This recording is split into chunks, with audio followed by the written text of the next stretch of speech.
All right, just to confirm for the listeners who I have on the phone here, it is the one and only DJ Brockie. Is it you, sir? That's right. That's me, DJ Brockie here, London town, Hackney, United Kingdom. Oh man, thank you so much for taking the time to chat. We are going to have this man coming out on Friday, December 6th for Peaceful Entertainment, as well as my production, You and Me Productions, on December 7th, alongside his partner, who isn't here right now, MC Det. But we'll hopefully get him on maybe later or tomorrow. No, definitely get him on 100%. Awesome. Okay, I got some fun questions to start off. Do you remember what the first album you ever purchased with your own money was? What genre of music are we talking about? We're talking about jungle. I'm talking like as a young kid, first time you saved up enough allowance money to maybe go buy your first tape cassette or record. Okay, my first record ever bought. Oh, yeah, that's a very long time ago. I couldn't remember which album it was. It's so, because I bought thousands of albums in between that time, because I used to play rare groove, so I used to actually go record fairs and collect albums, rare groove albums. Okay. You see where I'm coming from? So yep. I bought so many, I would never remember the first album I ever bought. You know what? For me, it was like an old folk album. It had nothing to do with jungle music, and I'm almost embarrassed. I won't even say the band's name right now, but it's down the lines of an Elton John, if you will. Yeah, the first albums I used to play were my mum's albums. Okay. Like 2000, John Holt, you know what I mean, Bob Marley, The Wailers, things like that. Gotcha. I think that actually might be dead at the door now, you know. Oh, that would be awesome if we got him here. We can just, he can jump in mid-conversation, that's fine. Let me ask you, do you remember the first concert you ever attended? Would you call it a concert? First concert? Yeah. Live music experience, if you will. The first concert I must have went to must have been, it was quite a while ago. Yeah, the first concert. Oh God, I think it was a reggae concert, of course, because it was only reggae I listened to back then. Oh God. It's okay. I'm making you dig into the archives. So I know it's a difficult one because I went to a few reggae concerts in like a place called Crystal Palace, and when they had Reggae Splash, it would have been cool. You know, it was Reggae Splash. You know, all the guys came over, like Gregory Isaacs, them sort of guys. It was a great concert. Now, would that have been like a Sound Clash concept? No, it was a live concert, live artists. They came from Jamaica. It was like a Reggae Splash, it was called. And they came over, Gregory Isaacs, all them sort of level, you know, them sort of caliber of artists, you know, big artists. It was wicked, great day out. That was my first concert I went to. It was great. And I actually saw Bob Marley in Rainbow in London. No shit. When he came here to London, yeah, I actually saw Bob Marley. That's amazing. That was a great concert. Yeah, it's amazing. It was amazing for me. I must have only been there, I can't think. I was only about 13, 14. And we sneaked in, but it was well worth it. It's a story to tell. And you actually saw Bob Marley, man. That's amazing. Yeah. Would you say, was that probably then your introduction to sound system culture? Or would you put that somewhere else? Oh, no. My introduction to sound system culture happened when I was very young. You know, of course, because coming from my background, that's what I grew up on, was sound systems, and that's all. You know, you start off by playing the tunes for your mum in the front room, and then your mum has her friends where they come from for a party, and you become the selector. So that's how I had my training, is from a kid. And then you go on to sound systems because your friends got a few pound, and you start playing at parties, and you make a few speaker boxes. So it was a progression towards sound systems for me. It wasn't just straight in.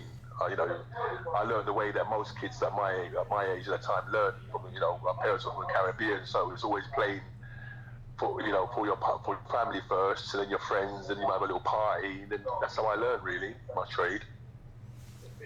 Let me ask you, do you think that the sound system is an important aspect of our jungle music, and do you believe that it's getting the attention to this day that it deserves from not just promoters but from patrons? Okay, your voice is going. I think I can hear you again now. Sorry. Sorry. There we go. I had a interruption there. What I asked is, do you believe that sound system is an important aspect of jungle music? And second part to the question, do you believe that it's still getting the attention today it deserves from promoters as well as patrons? Yeah, definitely. It's a major part of the jungle music. It's where it comes from, as far as I'm concerned. You know, the bass tones, the vibes, the reggae sampling, the vocals, the reggae influence into jungle. It all comes from sound systems, and sound systems are still very important over. I don't know how they are around the world, but in England they're still very important. There's Channel One. He's out there every week. I've been all over the world this year. Me and Detl doing festivals over the world. And most of the festivals we've done, there's Channel One was there, and it's a reggae sound system. You know what I mean? Dub sound, and he's right beside us on the same main stages. So it's still a big, massive culture, you know.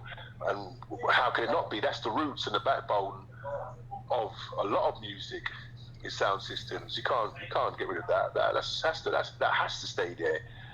That's the backbone of the music, as far as I'm concerned. Without sound systems, a lot of this music, jungle, a lot of other music would never came around. But for sound systems, grime, I would say hip hop. Hip hop's got its own culture, but hip hop's taken from is a similar sound system. That, the guys just set up their speakers, get the techniques out, and they scratch like mad. There's no difference. A sound system. I agree 100%. As a promoter, I find I can pay homage and appreciate when I see another promoter is invested in bringing a sound system into a venue, because a lot of venues have a stock system that can't support our sound, you know? No, definitely. I respect anybody that runs a sound system, because it's not easy, and they do it for the love, because the money's not great. So it's definitely for the love of the music. That's what I love about sound system guys, because I've been there. I carried speaker boxes. I made speaker boxes. I've been in the back of vans. I set up wiring. I've been there, so I know it's just for the love.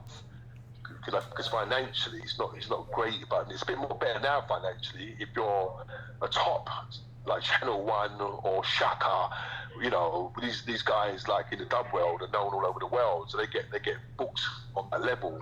But if you're just a normal guy, it's a hard graft. It's for the love of the music. I agree 100%. Let me ask you this. This is an interesting question I think that should be asked to all junglists, and that is, do you believe there's a difference between jungle versus drum and bass? And if so, what is it? Jungle is more. It's got more. It's more bass into it. In like more bass tones of reggae vibes. You know what I'm saying? So you'd have a do do do do do do do do. That you would already have that in a drum and bass tune. It'd be more. They couldn't. Drum and bass is a bit more faster, a bit more ambient, and a bit more techno-y in a sense. As I'm not even techno, a bit more harder, but a bit more, really hard. Jungle's got more of a not all jungle, not all, but well, most of jungle's got a groove.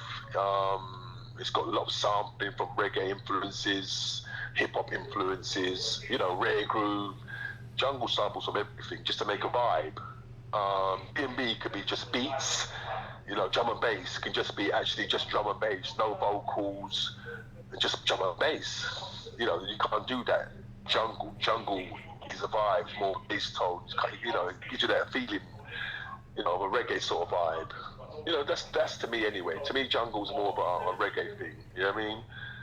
Yeah. That's the way I could describe both. Well, and to be honest, Brockie, but you do get some D&B tunes now, but they're stripping it back and they're influencing that vibe back into drum and bass, because they know that drum and bass was at one point was getting a bit wide. It was losing. It was getting a bit too techno-y, and drum and bass wasn't supposed to be about it's supposed to be dance floor still. But when it starts to get that techno-y thing, really hard. It works for some, but as far as I'm concerned, drum and bass wasn't about that. It was about dance. It came from jungle. That's where drum and bass came from. So it should still have the influence of jungle in it. Just music that's more progressed because of the time and the equipment around. That's all. And drum and bass, the actual word was put in place to make it more universal, to make it more acceptable to everybody, because jungle was like a word that was a specialist word, isn't it? You know what I'm saying? So drum and bass is it's just a word, but to me it's all jungle. It's just a word, man. Drum and bass to me. I love the Everyone just answer. influences that word to how they want to interpret it, how they play. You know what I mean? But drum and bass to me is a word. It's just a word. You know what I mean? I do, and I find it interesting that when I started the podcast, that was my mission statement, was to find just that question. And after about 4 episodes, I thought I had an answer. But now, over 100 episodes in, I know that there is no answer. There's opinions, and I understand, like you say, that the introduction of the term drum and bass is to try and get away from what jungle was creating, the vibe and the atmosphere that certain club owners and promoters wanted to try and get away from. But out of that, we have this derivative of two different sounds and explanations for the same music.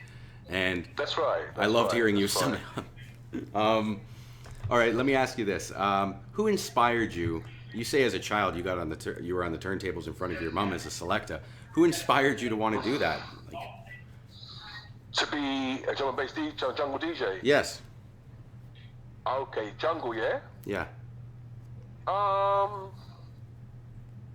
Inspired me. I'd say people like Groove Rider, believe it or not, Kenny Ken. These guys inspired me because I knew them and I saw them doing, big stages. Who else inspired me? A lot of old techno guys, you know what I mean, as well. Colin Dell, he played techno. Carl Cox, I liked him as well. Mm-hmm. When he was on our side of the market, you know what I mean. He used to play with us. Brian G. Jumping Jack Frost. There's a lot of guys that that was there doing their thing before I got to my platform. You know what I'm saying? And those are the names I mentioned. So they all inspired me. How did you and Det first meet? Believe it or not, we live opposite each other. Our parents live on the same road. Yeah. So my mother's house and his mother's house is like literally opposite each other. So I knew his brother, his bigger brother, and I used to hang out with his big brother, who's a music guy as well. He plays sound systems and play music and everything. And we used to sit down all the time and talk music and play music. And so I knew Det through his brother, really. And Det used to MC, and he used to always tell me that he's an MC. So I said to him one day, come with me to Kool FM. And the rest is history, really. It's amazing. You know what amazes me about that is that Det has a brother bigger than him. That's bigger Det.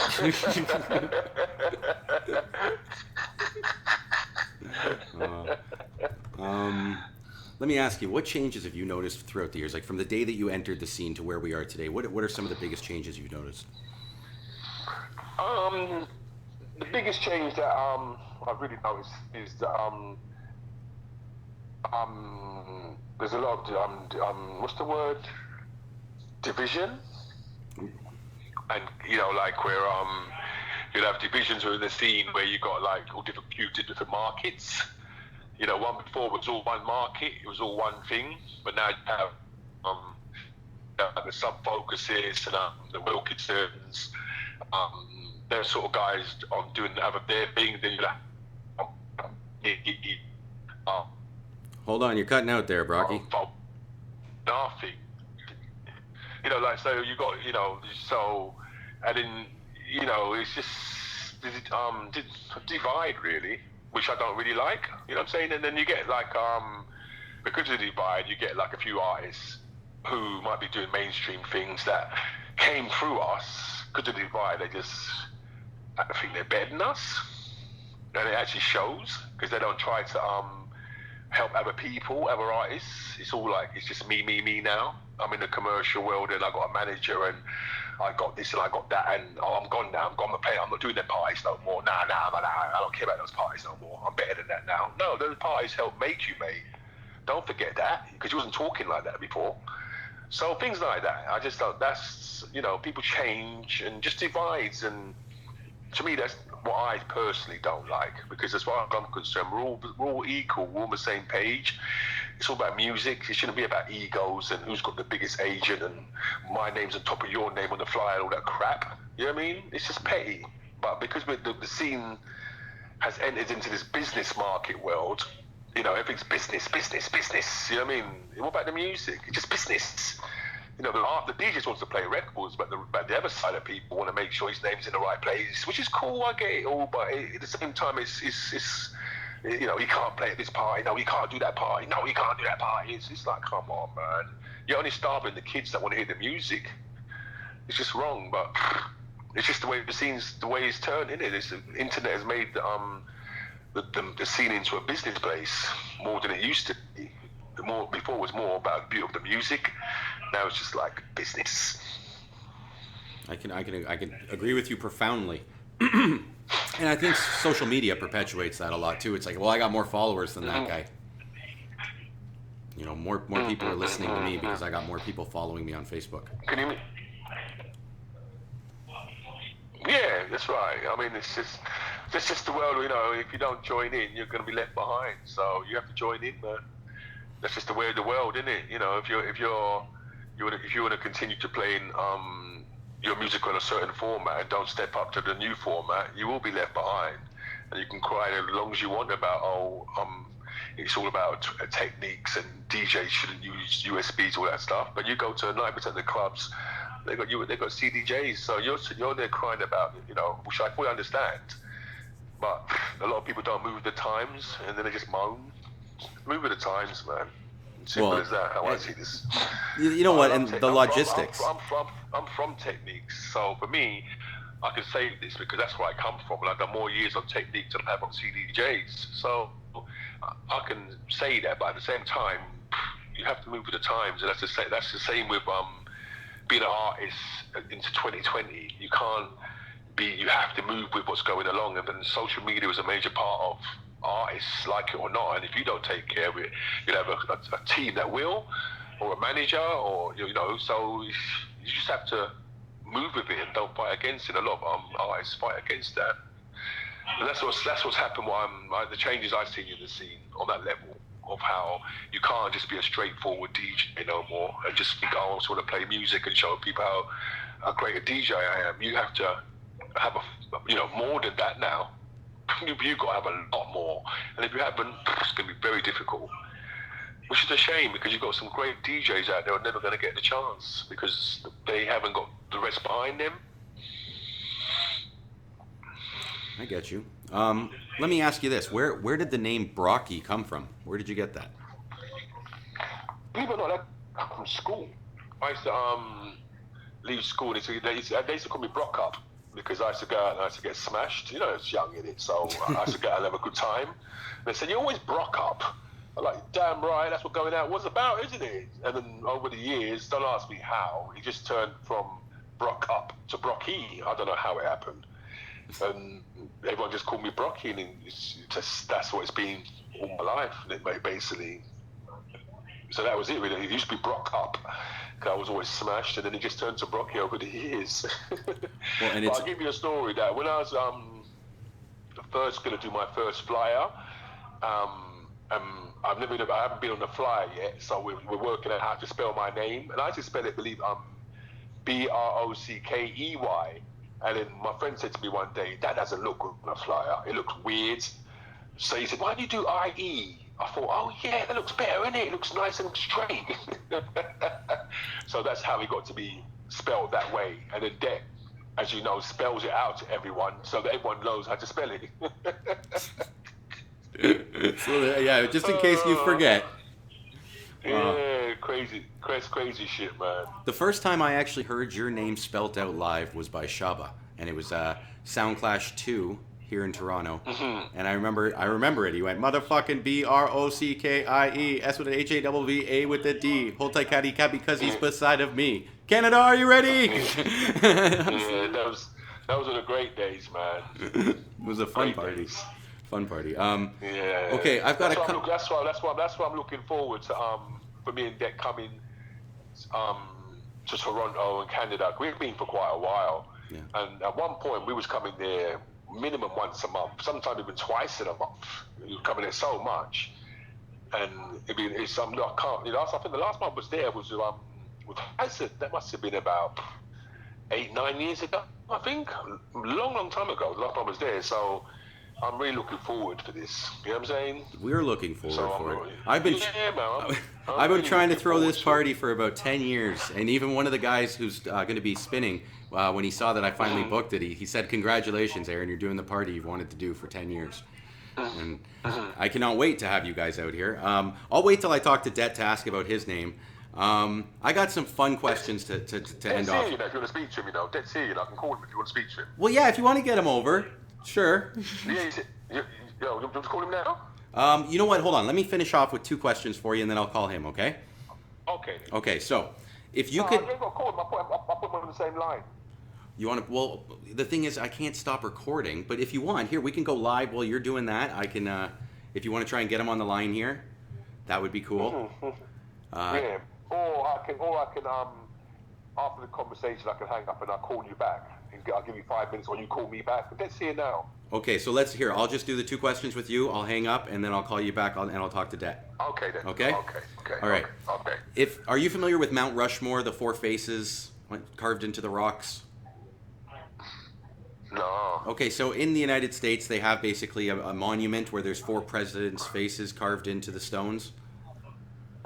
Okay, so my question to you is, if we were to create a Mount Rushmore for the jungle industry, we're going to carve 4 faces into stone that are going to, memorialize our industry. Which 4 faces would you pick to carve into that stone? Wow.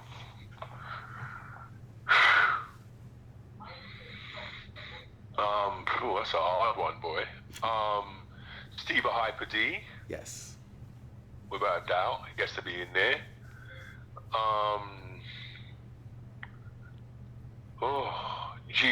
God, that's a hard one. You were going to say GQ, I think. Tenor Fly. Okay. I know you're thinking of, but for me, I have to think of people who are past.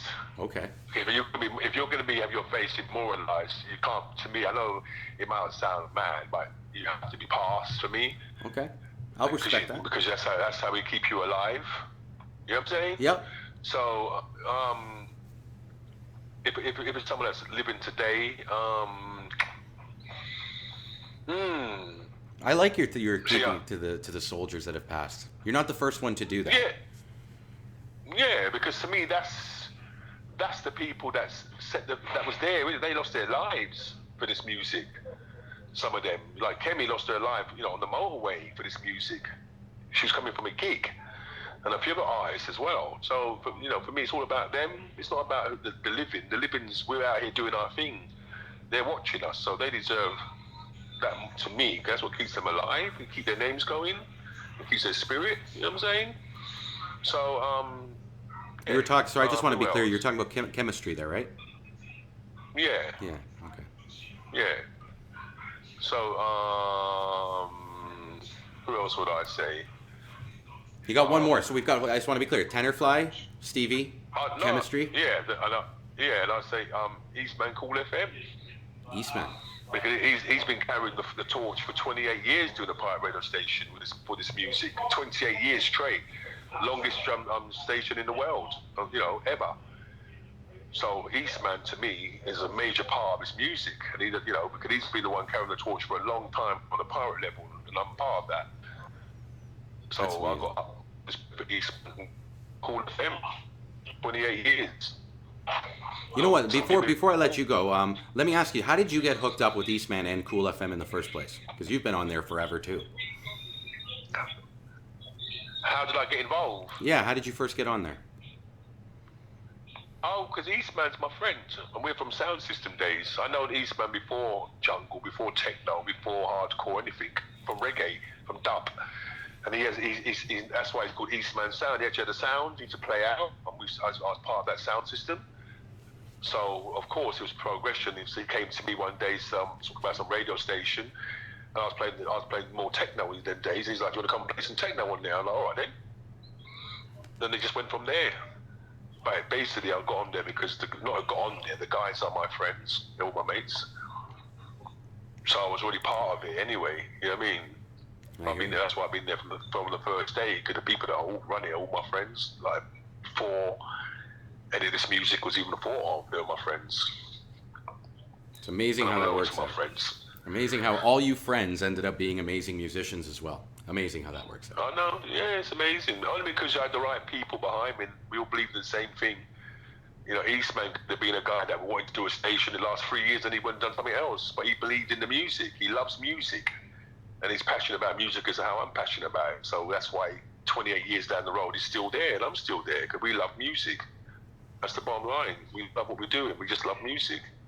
It's awesome. Well, you know what? Okay, so just a reminder, guys. Peaceful Entertainment, December the 6th. That's going to be out in Kitchener at Wax Nightclub. And then at One Loft on December the 7th. That's you and me, D&B, at Outlook.com for tickets. Peaceful Entertainment. Check them out online. This was DJ Brockie. Brockie, I'm going to sign off to the listeners, but I want to stay on the phone with you, so stay here, okay? Okay, thanks, my friend. And I can't wait to see you guys soon in December. Look out for the Brockie Day experience. We're coming to tear the place down. And we're going to give you the flavor of how it used to be and how it's going to be now. Yeah? So get ready for the experience. There it is from that man. As always, I hope you enjoy listening as much as I enjoy chatting. And until next time, guys, peace out.